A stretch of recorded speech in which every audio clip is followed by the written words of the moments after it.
I'm 31 years old. I've made no friends at this late stage of my life. None of my family members want to be around me anymore. My only retirement plan is a bridge on the outside of town.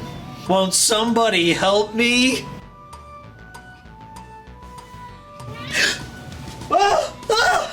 Did you see that? Hey, I was here the whole time. Retro Game Goatee, I'm here to fix your shit with some Game Boy. Hold on a second. How are you gonna fix my shitty life with one VHS tape? I'm skeptical. I don't believe you. Yeah, I've heard that one before. I'm gonna walk into the abyss now. Yeah, I wasn't born yesterday. The contents of this tape has unfucked many a life, but you, my friend, might need 2 copies. A tape like that must be worth millions and millions of dollars. I'd pay anything for friends. I'd pay anything to unfuck this shit I got myself into. I'd pay anything. But unfortunately, I'm light on pocket change. The only thing I have in my worldly possessions are this one light bulb, this Game Boy Pocket, and this unlabeled bag of miscellaneous Game Boy cartridges. Who would want something like that? No one. That's who. Yeah, you want it? Yeah. You want the power? I don't think you can handle this. Just one. Can I read the label at least? Yeah, here, read the label. Here you go. What can I do? What can I do to get that? You can't handle it. No. I don't know if you want it. Take it. Take it, child.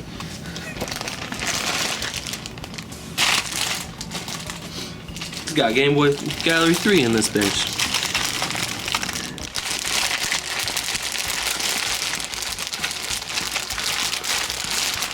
Alright, Crap Snatch. Who's Crap? Am I Crap Snatch? Make like your mom and me and pop it in. Okay. Okay. Alright, Crap Snatch. Make like your mom and just pop it in. I'll catch you never.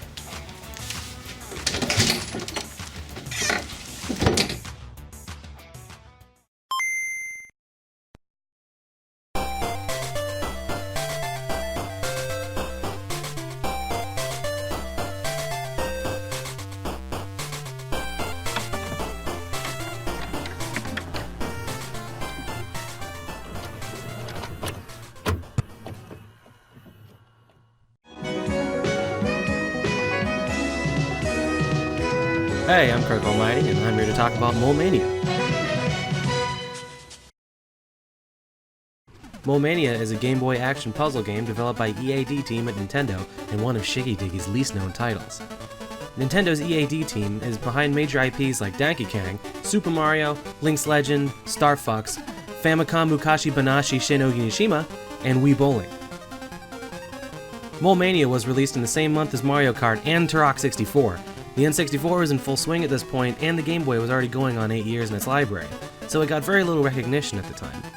However, upon its release on 3DS Virtual Console in 2012, it received some due praise from MTV, where Jason called it a game.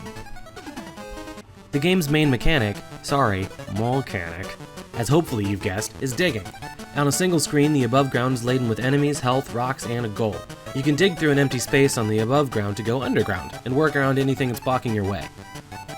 Each area is a series of small block puzzles leading to an area boss. Eventually, you fight Jinbei, the farmer that stole your wife and kiddos. I like this game a lot. It's cute, it's challenging, it's fun to pick up and pass around. I want to protect it, I want to see it succeed, and I want to tell my friends and family about it. 8.4 stars out of a baker's dozen.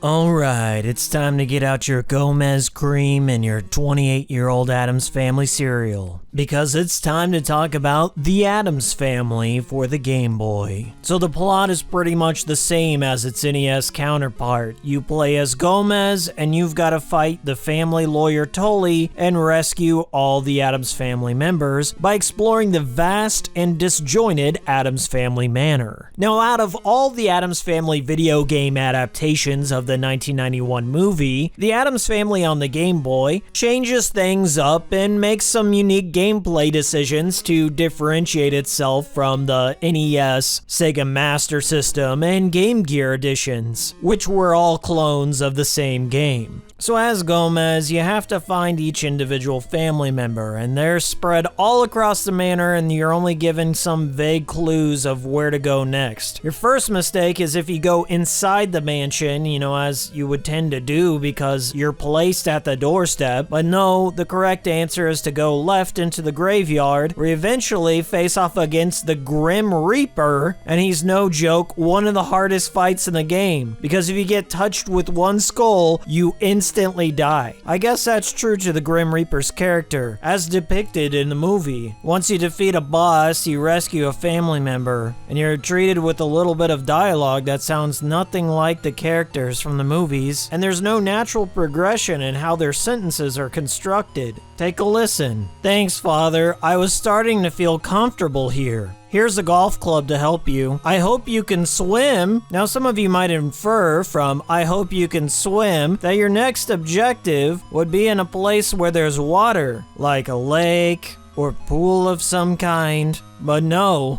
the next place you need to go is the furnace. Some might say the exact opposite from a place where you would swim. Inside the furnace, you're going to be introduced to one of the most unique gameplay aspects that this has to offer: the ability to transform Gomez into different creatures. In the furnace, you get a werewolf potion, and you can run faster and jump higher. That's it. All the transformations are kind of a letdown. They're only useful for a small segment of the game and really don't change things up all that much. At the end of the furnace, you fight the devil, and then Grandmama gives you a whole bunch of hot coals. All the weapons, with the exception of the golf club, have a finite amount of uses, so if you run out of knives or coals, you don't get any more until you can find a replenishing potion, and those are few and far between, and your stock doesn't get refilled after you die. So this poses a huge problem with Addams Family on Game Boy. Not one many reviewers are comfortable to admit. Everyone out there that have been praising this game for years, calling it the golden standard on the Game Boy, well, now's the time for the truth to come out. So I get to the third level, which takes place inside the basement water cave that was actually depicted in the movie. Gomez drinks a strange potion and turns into a gill man, where he has a limited amount of oxygen, and he's gotta shuffle swim his way through the water to reach the stage boss, which is this giant squid here. The issue is, there's so much fish between you and the boss that you'd naturally use your knives, because you can't use the hot coals in the water because fire and water don't mix. Anyway, there's no indication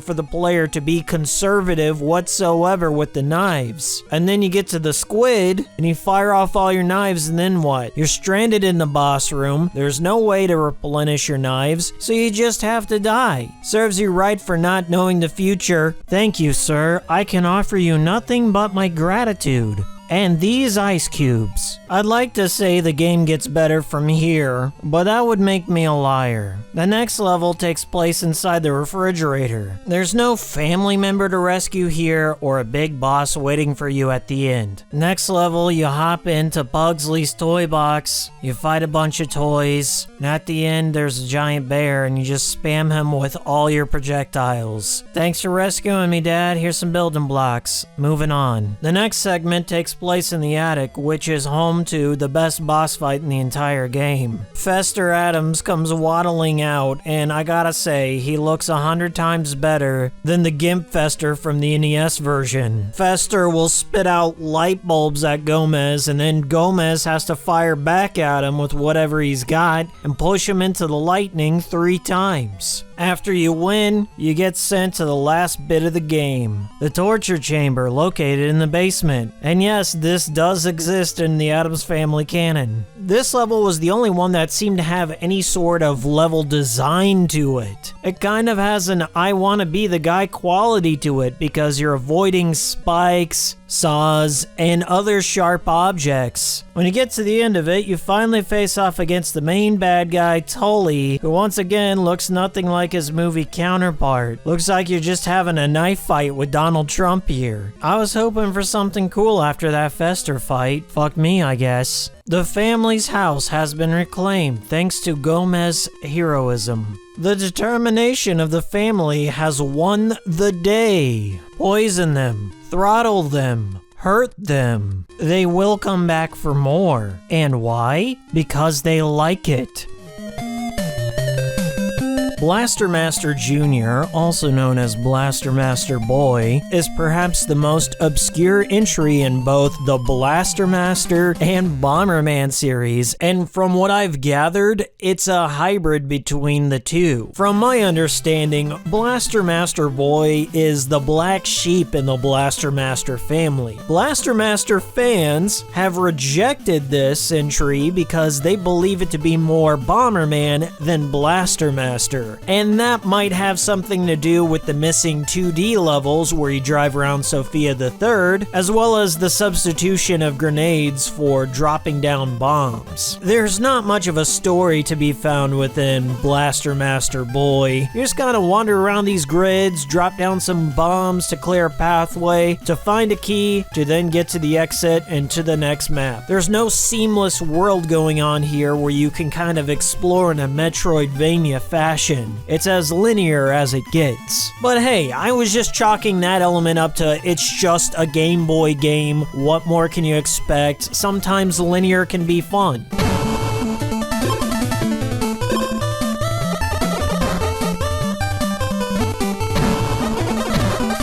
You play a series regular, Jason, on his way to defeat all the monsters in some undescript series of caves. He's equipped with his standard issue pea-shooter gun, as well as an unlimited amount of regular bombs, which will blow up a small square, or he can come across some specialized bombs which will do other things like blow up in a straight line, or he can find some massive bombs that almost clears out the entire area. As Jason explores the caves, he can find power-ups which will upgrade his suit, his gun, his bombs, or even his speed. These are usually found in the darker sub-dungeons. This is where the Fester's Quest element comes into play. In order to see in these dark dungeons, you need a lantern. These lanterns are extremely hard to come by, and they're finite and only last about 15 seconds. If it weren't for the scarcity and necessity of these lanterns, this would be a damn near perfect game. But more on that later. So as you progress through the levels, you're gonna eventually run into a boss. The first one is a giant slime that multiplies and chases you around, and to defeat him, you just gotta drop a whole bunch of bombs and get the fuck out of the way. The next boss fight is a dragon that moves around in diagonals instead of 4 directions and shoots out fire at you. Then comes the third boss, which is a humongous frog that hops around and sticks out his tongue, and if he touches you with it, he'll swallow you whole and it's game over. The fourth boss fight is my absolute favorite in the game. You fight the snake from the Nokia phone game Snake, and this fight plays out like you would expect. The snake builds a grid around the map, and you gotta knock him back with as many bombs as you can before he touches you with his face. There's 3 phases to this fight, and he gets faster and his patterns get even more unpredictable. And I just gotta say, I'm loving Blaster Master Boy at this point. I don't understand why it's the black sheep in the family. I think it's an underrated classic. But then I got to the later levels and it all made sense. Remember those sub-dungeons where the entire map's dark and you gotta illuminate them with a light bulb? Well, now they took that mechanic and placed it into the regular levels, which doesn't seem like a bad thing unless, of course, you're out of light bulbs. This happened to me at least 3 times in the game. I start a map, it's shrouded in darkness, I'm out of light bulbs, and then I've got to kind of wander around a labyrinth, but oh no, I gotta cross a lake, but I can't cross the lake because I didn't equip the raft, and then I get an instant death. Or I don't know which areas to bomb so I can clear a pathway to get to the other side of the map, and there's no indication of where there's additional light bulbs on the field because the developers didn't illuminate any of the pickups in the darkness. You have to have a light bulb to see all the enemies, to see the items, and to see the pathway. So if you don't have one, you're screwed, and there's nothing you can do about it. It begs the question, did anyone playtest this? Well, this was a great fucking game up up until this one fatal flaw, and now I get it. Because of this one oversight, Blaster Master Jr. deserves its place in obscurity. Burning Paper is quite possibly the most unique game of the bunch that I'll be talking about today. It's another case of a Japanese exclusive that was never localized anywhere, despite it fully being in English and accessible to just about anyone, but I'm excited to have the opportunity to share it with you guys. So the story is told in a series of comic strip panels. There's a scientist. We'll call him Dr. Bright. And boom! Bugs show up to ruin his experiments. Dr. Bright then awakens his robot son. We will call him Magnifying Glass Man, who sets out to exterminate all the bugs. There's your story. Now I know what you're thinking. This sounds like a ripoff of a game we're all familiar with, The Creon's Quest. But bear with me, the gameplay is different enough to let it stand on its own. The game is odd to describe. You're this magnifying glass robot on top of a bunch of buildings that has these posters plastered all over them. You use the power of the sun, beam through your face to generate light to then burn off squares of these posters to then make the horde of bugs crawling up the side of the building fall off the building to their death. You can use your face to burn out these little small squares at a time, or entire lines of the poster, or the whole goddamn poster if you wanted to. Just keep in mind, once that segment of the poster is gone, it's gone for the entire rest of the round. So you gotta plan accordingly. Now the bugs will also fire bullets at you, or some might make it to the top of the building. This splits your focus between attacking, defending, and conserving the paper for the whole rest of the round. The good news is, if you shoot these little star bugs, they'll float up an extra life or a bonus power to you that you can use at your own whim. These powers range from summoning a frog to eat the bugs, channeling a gust of wind to clear out a wave of enemies on the screen, or you can just call in a robot to restore one or sometimes all of the posters on the field. You can stock up on these powers and use them whenever you want, and it truly adds a nice variety to the strategy. This game also hosts a series of boss fights of its own, which are a tad on the simple side. Just point, shoot, and get out of the way. Doesn't come easier than that. In Mega Man fashion, with the defeat of each boss comes a new unlocked power or upgrade for Magnifying Glass Man. In between these boss fights, you'll enter a bonus bug catching minigame where you catch bugs in your little net. So cute. Burning Paper is an exceptional title that is the very definition of a slow burn. It starts off a little on the basic side, but as the game rolls out, the mechanics evolve into a complex blend of puzzle meets action that I haven't quite come across before. Certainly not on the Game Boy for that matter. It's one of those experiences that will make more sense when you've taken the time to learn how to play, and when you start to make use of all the abilities afforded to you. What can I say? It's highly addictive, and I would love to see this concept explored in the modern era. Check it out. Alright, this is going to be short and to the point. Hammerin Harry Ghost Building Company, developed by the good old boys at IRIM. Hammerin Harry is one of the longest running and best franchises in the now defunct game company's history. Harry, also known in Japan as Ginsan, is a construction worker with an oversized mallet and a heart of gold. One day, while he's out on a stroll with his girlfriend, a legion of spirits destroy his city, and the ghost leader takes his girlfriend. So, Harry sets out to get her back, the only way he knows how. Smashing shit. This is just another chibi protag taking on a silly legion of bad guys with fun weapons kind of game, and I enjoy that very specific genre of games. The premise is as paper thin as it gets, but what more do you need when the Hammerin is this good? Harry can utilize his hammer in many ways. Of course, there's the smash-in, which sends enemies flying off the screen. The hammer also can double as a shield to block or deflect projectiles. He can aim it up for a little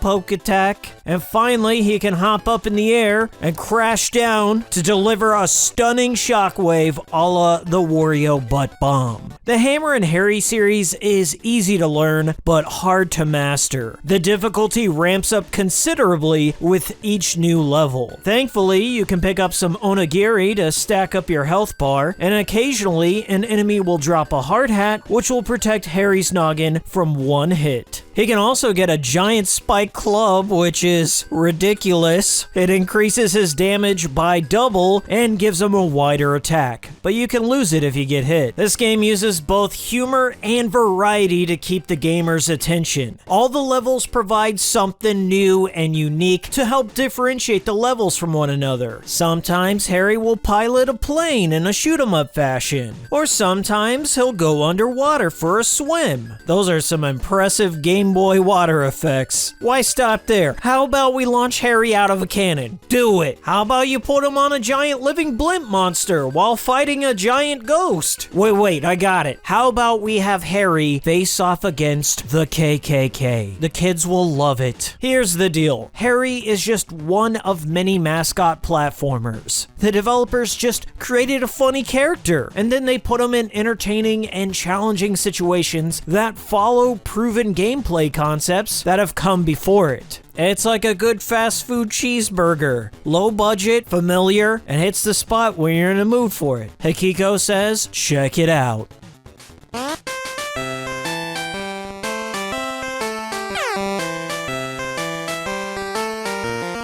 NooBow was a recent discovery for me. It's another great game developed by Irem, but it could easily be mistaken for a Sunsoft title with its cutesy design, bizarre situations, and really catchy soundtrack. NooBow is this giant amorphous blob creature with a perpetual smile, and he wakes up one day and finds himself stuck on a deserted island. This revelation has absolutely no phase on our main man.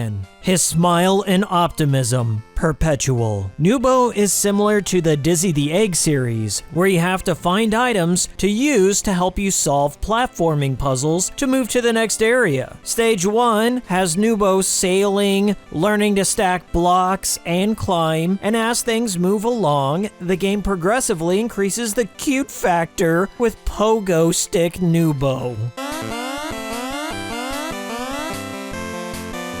Hey, look, there's a rabid dog. And then there's a stick. Put two and two together. There it goes. I guess there's no time to wonder about that dead dog because NooBow just found a parachute. Look at his cute face. On NooBow's Odyssey, he encounters a cast of equally charming members and helps them out along the way. After you complete level 1, you have a level select. You can choose a squirrel, mole, or a bird stage. Who could decide with options like those? Whichever you pick doesn't matter because you'll get to play all of them by the end. The squirrel here is freezing to death and he wants NooBow to go up to the sky and ask the sky god to stop being a dick and making his town freeze. Sure, why not? He's got nothing better to do. Then on the mole level, the mole's village is experiencing a major drought, leaving all the moles stinky and thirsty. NooBow's got the time to solve all your plumbing problems. Fuck it, he's not certified in anything, but he can turn some valves. Put him on the case. I'm under no delusions that this is a game made for children. It's super easy, you can't die, there's no real challenge at play. This is what you call a game to learn the fundamentals of how to play a video game, and there's nothing wrong with that. It's a game you can share with your kids one day. Hikiko says, check it out. Developed by Atlas, Spud's Adventure is the highest form of art that I've ever seen come from a video game. It all begins with Princess Tomato, no relation, who was kidnapped by the devil. This makes the Knights of the Vegetable Kingdom, which are an eggplant and a carrot, go on an adventure to save her, but they go out and they never return. Okay, guess she's dead. Wait, in comes a wandering traveler, an unlikely hero. Spud. He's a potato. Believe it or not, Spud isn't the only potato protagonist to make an appearance on the Game Boy. That honor is shared with Jimmy Connors and Jimmy Connors Tennis. How inclusive, everyone gets a game. Spud looks at this foreboding devil tower in the distance and activates his ass rocket, and the game is on. That's how you do an introduction. As Spud, you have to traverse the winding floors of the devil's tower to find the princess. You spit flaming mashed potato balls as a weapon. You can also find cards that allow you to throw an endless wave of clone potatoes that will sacrifice their lives for your life. And if that wasn't cool enough, you might just inflate your body to triple the size to squish all your foes and also satisfy your extremely specific vegetable inflation fetish. I don't know what you're into. Each floor will set you up against a new set of enemies or rules you need to follow. For example, some floors will play tricks on you by turning the lights off and on. Hey, stop wasting the devil's money. Every few floors, you'll come up against a block pushing puzzle where you gotta match the blocks to the star panels on the floor. But if you're dumb and can't figure it out, you can always reset the floor. They made this game for potatoes. In the tower, you'll meet other vegetables that don't offer much in the way of advice or story, but sometimes they'll restore your health. Over here. Watch out for this. After about 10 floors, you'll come across a boss, usually a fruit of some kind. They're pretty tough to deal with since they fire off room-covering shots and randomly teleport across the map, and Spud's hitbox is so large that it's often difficult to tell where you need to stand to avoid the shots. I'm not really a fan of these fights, but what comes after them makes up for it in spades. After each boss, you save a new playable character. There's Arnie Eggplant, whom has a cool boomerang which can travel through walls. Then there's Terry Turnip, which is just a clone of Spud with no differences. And finally, there's Garrett Carrot, which is hands down my favorite character in the game, and dare I say, of all time. You save his life from the devil, and it gives you a big old cold shoulder. I didn't want help. I won't thank you. That's good-ass character development. Garrett can drop carrot bombs, which explode in a grid and deal heavy damage. He also has this deadpan expression, like he couldn't be bothered to be in this game, but he is. I love him. Not many reviewers would mention this, but I'm just gonna go ahead. Spud's adventure served as the inspiration for Final Fantasy VII. It kills off a playable character early on into the adventure. There's just too many parallels here to ignore. You have Arnie, who's Aerith, Spud, who's Cloud. Well, it's about damn time. Somebody had to call him out. Shame on you, Nomura. Anyway, it's pretty fun. Check it out.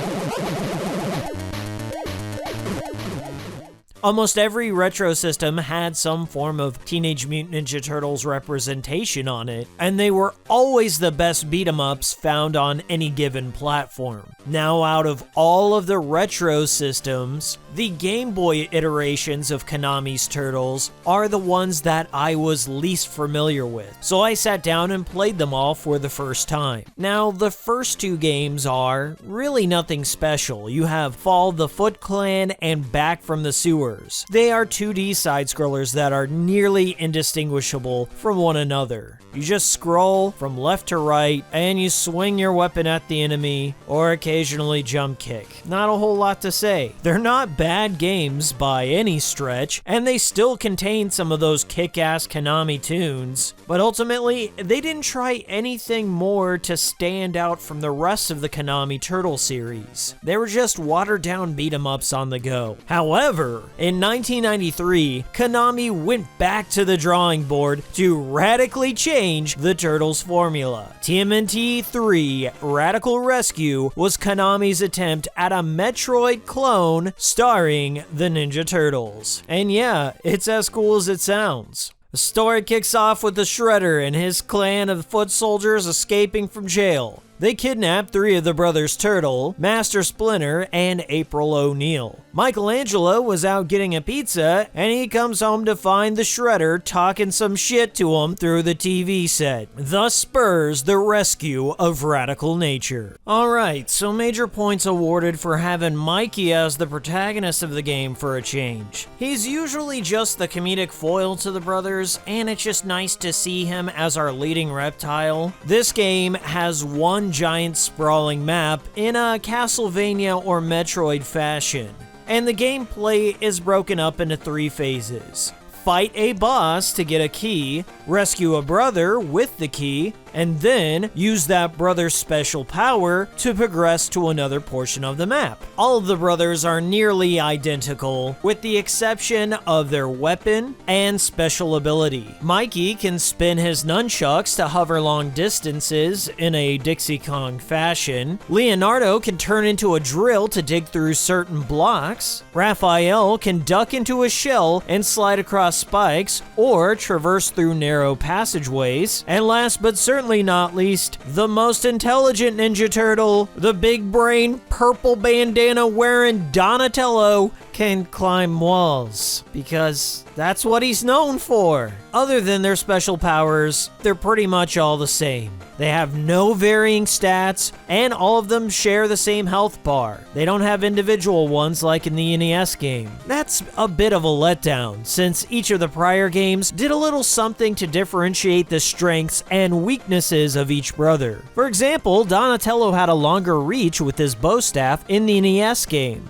which allowed him to attack enemies from safe distances. Here, it doesn't matter who you're playing as, all the weapons are the same. Anyways, you'll make your way through the abandoned mine that's packed to the brim with endlessly respawning enemies, spikes, and lasers to avoid. You can discover health upgrades in the form of these hearts that extend your life bar by a little bit, and these life-saving whole pizzas which will auto-heal your team if their life bar becomes fully depleted. You're gonna want to bank at least 1 pizza at all times, because the boss fights here are as brutal as they come. Quite honestly, the hardest in the entire franchise in my humble opinion. Could they have picked a more B-sides Turtles roster for foes? You have Scratch, Dirtbag, Triceraton, Scaletail. Anyone remember Scaletail? Were Rocksteady and Bebop too busy or something? Throw us a bone. Anyways, the bosses have extremely fast and precise patterns. You have almost no room to dodge out of the way. What's really annoying is that all the bosses have invincibility frames, so you just can't rely on spamming blows to get your way through these fights. You have to hit them, run, wait for them to stop blinking, and then go back and hit them again. For every 1 damage bar you deal to them, the bosses will deal 3 back to you.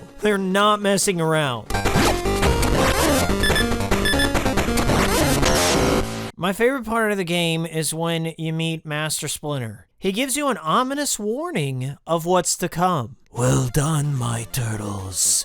But Shredder has kidnapped April. He's more powerful than ever, my sons. So focus your powers and prepare for battle. Prepare for battle? Now, some of you out there might be thinking we're dealing with a localization typo here, but I beg to differ. The final stretch of the game is insanity. It is a boss rush of all previous bosses, followed by a showdown with the Shredder and then Super Shredder. That's 6 boss fights back to back, wherein if you die 1 time, you get sent back to the first boss fight with no additional healing pizzas. 6 boss fights, 1 health bar, no healing. Splinter warned you about this, Buttle, but you didn't listen! Even with full health upgrades, every heart collected, and 1 pizza in stock, I could only make it to the Super Shredder 1 time. I got wrecked. Regardless of this challenge, TMNT 3 is a great swan song for the Game Boy Turtle series. They really stepped it up with this one. It's so strange, I never knew I wanted a Metroidvania starring the Ninja Turtles. Now, this game is often overlooked when the Turtles games are mentioned, but I think this stands toe-to-toe with the best of them, at least in terms of the Game Boy. As an aside, Konami, please make a Ninja Turtles collection. You have so many great games to include. Tournament Fighters, Turtles in Time. Hand that shit over to M2, print money. Thank you. Also, don't touch that translation. It's perfect the way it is.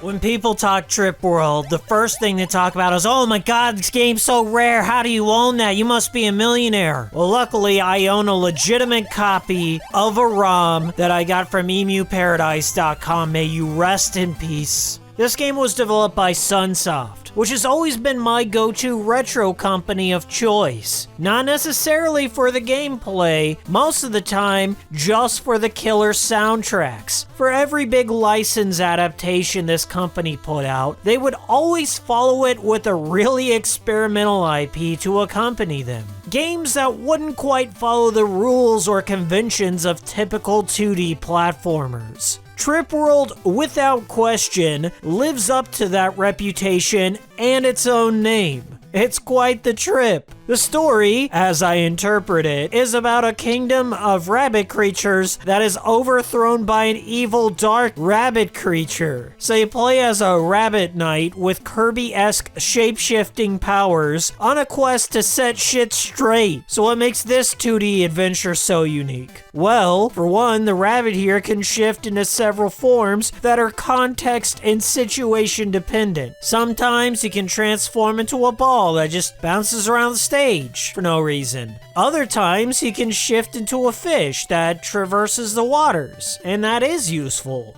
And then he can find pickups which can turn his tail into a whip to kill enemies. There's a gimmicky power like his ability to plant flowers on the enemies. I can't explain what's going on here. Let me just give you the overview of what this is all about. Like Mr. Gimmick before it, the attention here was placed on the little details of Trip World. Things that would normally be insignificant to the gameplay at large, but details that add a dash of personality to each room that you enter. It's one of those games that emphasizes atmosphere and exploration above challenge, which was a rare concept for a game of that era. The experience feels like you're just taking a museum tour through a series of strung together concept rooms for game mechanics and visuals. Just shit the developers thought would be cool. It's not a cohesive exhibit bound by a certain theme, it's just an experimental showcase. This game isn't just about defeating all the enemies on the screen or finding keys to enter a door. Most of the enemies you encounter are passive creatures and they can't harm you. I mean, you can kill them if you want to, or just let them go about their business. Now I know by now you've probably seen this same mechanic used in modern games like Undertale, and it probably seems cliche at this point, but I thought it was an interesting change of pace from the standard platformers that you would find back in the retro days. That's not to say that this game is devoid of all threats, because there are occasional hostile enemies that you can dispatch with these tiny little kicks, so cute. There's also a series of boss fights at the end of each stage that are a stark contrast to the easygoing nature of the levels before. For the most part though, the game will not provide much challenge to most players out there, up until the final few boss fights of course. Trip World by nature is style over substance, but sometimes that's a good thing. Sometimes you just want a game that makes you say, huh, that was kinda interesting. And that's what you'll get here.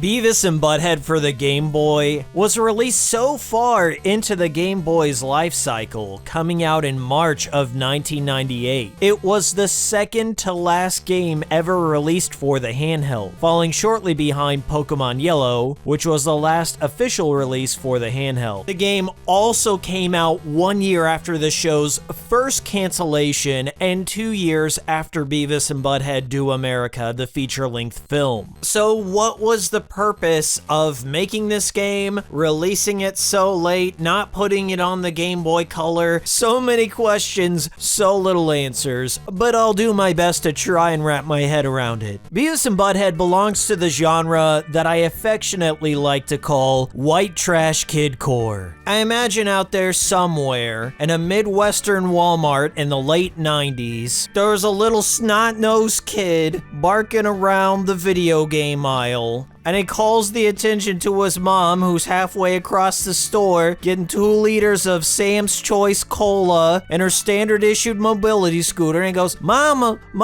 there's a new Beavis and Butthead game, can you get it for me? Because he still has the last generation handheld, and because she's a responsible mother, she swipes her EBT card and they get it, and he goes home. And 10 minutes after owning it, ketchup somehow makes its way into the contacts of the cartridge. And then a week later, he takes it over to FuncoLand and tries to trade it in for Jet Moto on the PlayStation, which he lays data side down on his sticky wardrobe that's covered in Coca-Cola. The beginning of the game has you wandering around Highland High School, where Beavis has detention, and he wants to try and find a way out of detention so he can make it to his shift at Burger World. To do this, he's got to find some excuse to get past the teacher guarding the door. So the first thing he finds is a straw, which is your first weapon, where you can shoot spitwads at all these little Hank Hills wandering the screen. He comes across a fat kid in class who tells him that he has a note that will get him out of detention, but you gotta go find it in one of the lockers. This first little puzzle does a lot to introduce you to what to expect for the rest of the game. The developers seem to be quite familiar with the Beavis and Butthead lore, and a lot of familiar faces and foes show up throughout. There are so many little things to like about this game. Most notably, the soundtrack. It just seems like somebody's going ham on a Korg synthesizer.